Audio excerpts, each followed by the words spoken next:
Hi there guys, Sam here. Yeah, just another video again as it suggests, just my sort of top 5 features really of the Golf R. Something which hopefully helps you guys out, just some little bits that I've really noticed which maybe not everyone knows about. Particularly not everyone is a car enthusiast, they don't know certain things about the Golf R, but real things that have kind of taken me away really of some really cool points on the car.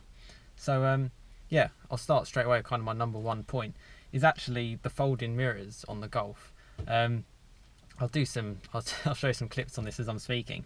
So the way they fold in is frankly ridiculous. They tuck in so strongly, and they're quite big mirrors as well, and it just makes things so much easier when parking. And also on the move as well, just down the side, it's relatively easy to fold them in on the move. You tuck them in straight away. You can squeeze into most gaps as a result, and it's quite reassuring to have. I had it on my Fiesta ST. I did smash off my wing mirror before. Something like this, particularly when they're tucked in, just gives that added bonus. One thing also to mention is the auto dimming mirror. So if people are not sure what that is, so basically essentially when you put the car into reverse, the mirror will tilt down ever so slightly. And it would just give you better lines to be able to reverse, and that's just one feature I wanted to say initially. So another feature I wanted to mention is the brakes. Again, not everyone knows too much about cars. The brakes on this Golf R are absolutely fantastic. They are huge. Despite the weight of the car, this car will stop strong, and that kind of security shouldn't be underestimated. I've read magazines as well doing sort of a 0 to 100 to 100 to 0 stop, and the Golf R performs really well alongside its rivals, such as, even I think on the test it had sort of like Audi RS3s. It had some strong cars, and the brakes are really good, and for daily use they're more than enough, and and it can get you out of real tricky situations, and yeah, I just think that's one real strong feature, the brakes of the car. One other feature I really wanted to mention to you guys that I think's really cool is the performance monitor screen. So it's come up a few times in my comments, and also just it's a really cool feature, and it's really nice that they've actually added that into the Golf R.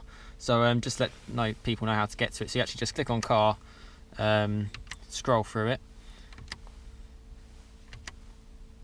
so you get to performance monitor here, and what that shows is so you get the kilowatts, which obviously you can convert it to brake horsepower as well in your head if you know it. So for reference, this car, I think it's about 220 kilowatts, is sort of top peak power. Also a G meter, you can actually flick between these as well, so it's quite cool, back to like temperature gauge. And it's endless really, and you can sort of arrange it to however you like throughout the whole range. I like to have the kilowatts in the middle. And yeah, it's really responsive as well, so it's like a bang on accurate reading how much power you're putting down, and it's good to know, particularly with the Golf R, your four-wheel drive, you can really exploit all of the power sort of flat out, and that's just a really cool feature that they've added in, which I wanted to mention. Another feature I wanted to mention to you guys is the lights. Now they are brilliant, they're bright white, it's as clear as anything, and in full beam as well, you can see it's really strong, and down sort of like a dark back road, it's just brilliant. They're so strong, and again, it's just so nice to have. One thing to mention as well, if I indicate, you can just about see, if I indicate right, you can see a light appears on the right hand side. If I show that on the left as well, you can see it just brights up there. Now it also does that when you turn the wheel left lock or right lock, and also, so if you're indicating below a speed of, I believe, sort of around 20 miles an hour, it's really cool. It will basically, it just brights up the road. It's a really cool little feature which I don't know if everyone knows about, and the lights just they're so good. Actually I'll show you on the outside as well, because they're something else. As the car beeps, switch ignition on. Lovely.